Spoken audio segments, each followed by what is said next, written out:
अस्सलाम वालेकुम दोस्तों।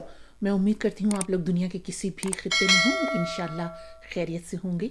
और चैनल पर आने वाले नए सब्सक्राइबर्स का बहुत शुक्रिया। दोस्तों, 27 दिसंबर यानी कल 2007 की वो खूं आशाम शाम थी जब रावलपिंडी के एक इंतखाबी जलसे से वापस आते हुए पीपल्स पार्टी की इस सरबराह और 2 मरतबा मुल्क की वज़ीर-ए-आज़म रहने वाली बेनज़ीर भुट्टो को कमाल इत्मीनान से बहुत करीब से गोली मारकर कत्ल कर दिया गया। कातिलों को आज तक सज़ा नहीं मिल सकी। मिलती भी कैसे, इसलिए कि कातिल तो आज तक पकड़े ही नहीं जा सके। खिलती हुई रंगत, छरेरा बदन, दराज कद और चेहरे पर पुरएतिमाद मुस्कुराहट, ये थी जवां साल बेनज़ीर भुट्टो जब पहली मर्तबा मैंने उन्हें इस्लामाबाद के वज़ीर-ए-आज़म हाउस में देखा, उस वक्त जबकि वहाँ उन्होंने एक महफ़िल मीलाद मुनक़िद करवाई थी और मैं भी उस महफ़िल मीलाद में मदऊ थी। भुट्टो की सियासी वारिस जिसने उस वक्त कामयाबी से पार्टी की कमान संभाली जब वो बहुत कम उम्र और अमली सियासत का बिल्कुल कोई तजुर्बा भी नहीं रखती थी, जबकि उनके सामने ज़ियाउल हक जैसे आमिर थे। मगर बेनज़ीर भुट्टो की हिम्मत ऐसी कि तमाम तर कोशिशों के बावजूद जनरल ज़ियाउल हक पीपल्स पार्टी का खात्मा नहीं कर सकी और बिल आखिर उन्हें बेनज़ीर भुट्टो को वतन वापस आने की इजाज़त देनी पड़ी। मुझे याद है कि 1986 में बेनज़ीर भुट्टो जब अपनी जिलावतनी ख़त्म करने के बाद लाहौर के हवाई अड्डे पर उतरी तो एक जम गफ़ीर था जो उनकी एक झलक देखने के लिए और उनका खैर मक़दम करने के लिए बेताब था। मुख्तलिफ़ अंदाज़ों के मुताबिक उस हुजूम की तादाद मुख्तलिफ बताई जाती है, लेकिन सभी अखबारात के मुताबिक कम से कम 2 लाख अफराद वहाँ पर ज़रूर मौजूद थे और उस हुजूम में से अक्सर ऐसे नारे भी सुनाई देते थे कि भुट्टो हम शर्मिंदा हैं, तेरे कातिल जिंदा हैं। और फिर लाहौर में बेनज़ीर भुट्टो का ऐसा इस्तकबाल क्यों ना होता। यही तो वो शहर था जहाँ पर पीपल्स पार्टी की बुनियाद पड़ी थी, और फिर यही वो शहर था जहाँ पीपल्स पार्टी के सरबराह जुल्फ़िकार अली भुट्टो का तख्ते-दार की जानिब सफ़र शुरू हुआ था। शायद आप लोगों को याद हो कि लाहौर के हाई कोर्ट के चीफ जस्टिस मौलवी मुश्ताक ने जुल्फ़िकार अली भुट्टो को सज़ाए मौत दी थी और फिर सुप्रीम कोर्ट के चीफ जस्टिस अनवारुल हक ने उस सज़ाए मौत को बरकरार रखा था। लाहौर में बेनज़ीर भुट्टो का जो शानदार इस्तकबाल हुआ, दुनिया भर के मीडिया में उसकी सुर्खियां बनी और बहुत ही जो है नशरियाती इदारे उन्होंने नुमाया तौर पर उसे नशर भी किया और टेलीकास्ट भी किया और बड़े अखबारात की शय सुर्खियां भी बनी। पाकिस्तान के उस वक्त के रेडियो के डायरेक्टर न्यूज़ सफदर अहद, जो बहुत ही प्रोफेशनल एहलकार थे, उन्होंने उस वक्त के सेक्रेटरी इत्तलात जो ज़ाहिर है कि एक जनरल साहब थे, उन्हें बहुत आमादा करने की कोशिश की कि देखिए ये बहुत बड़ी खबर है, इस वक्त आलमी मीडिया में ये पहली सुर्खी के तौर पर चल रही है और अगर पाकिस्तान के इस मीडिया में यानी रेडियो पाकिस्तान में ये ख़बर ना नशर की गई, क्योंकि रेडियो पाकिस्तान एक तरह से बाहर मुल्कों में भी सुना जाता था, तो ये यहाँ पर अगर इस ख़बर का मुकम्मल यानी टोटल जो है वो ब्लैकआउट किया गया, ख़बर नशर ना की गई, तो इससे बहुत बुरा यहाँ के मीडिया का तासुर बनेगा और ये अच्छा नहीं है।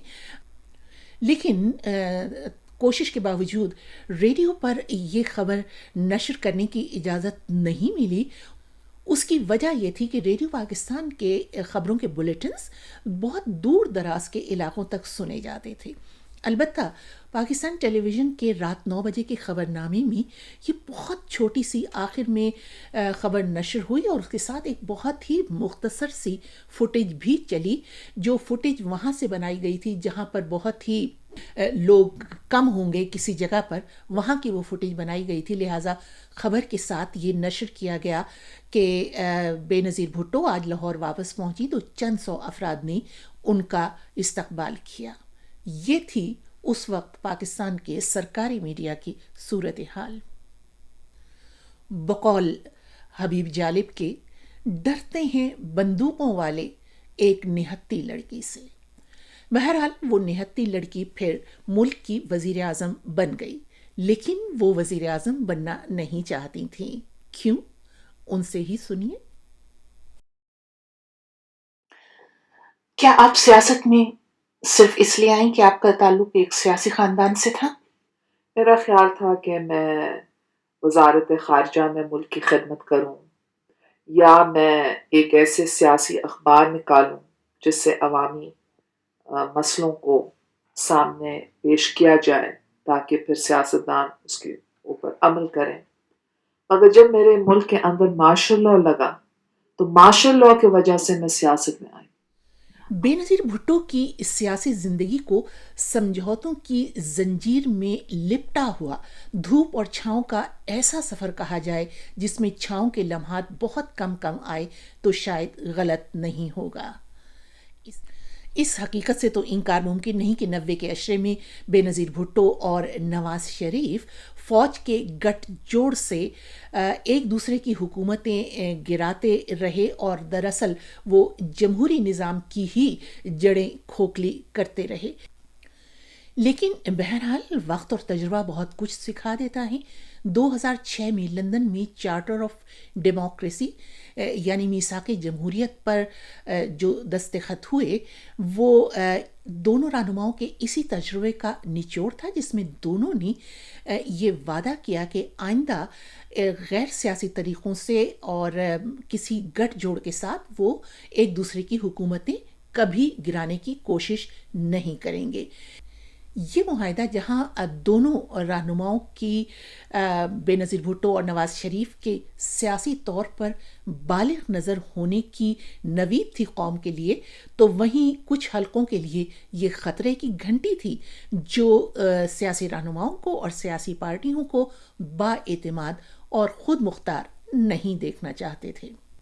2007 میں جب بے نظیر بھٹو امریکہ کے توسط سے انہی عامر کے ساتھ ایک معاہدہ کر کے لوٹیں جو اس سے پہلے ان کے پیپلز پارٹی کے رہنما ہونے کے یا رہنے کے امکانات کو قطعی خارج از امکان قرار دے چکے تھے، تو اس وقت یوں لگا کہ بے نظیر بھٹو بین الاقوامی سیاست میں گھرے پاکستان کے حالات اور واقعات کی بھٹی میں جل کر کندن بن چکی ہیں اور ایک ایسی سیاستدان بن چکی ہیں جو ملک کے بہتر مستقبل کے لیے ایک مضبوط رہنما ثابت ہوں گی۔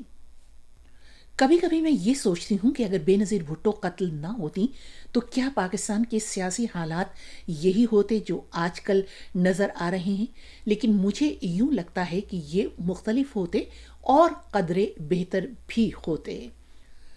زندہ بے نظیر کو سنبھالنا مشکل ہوتا، اسی لیے انہیں بھی ان کے والد کی طرح سیاسی بساط سے ہمیشہ کے لیے ہٹا دیا گیا۔ اجازت دیجیے، آپ کی رائے کا انتظار رہے گا۔ خدا حافظ۔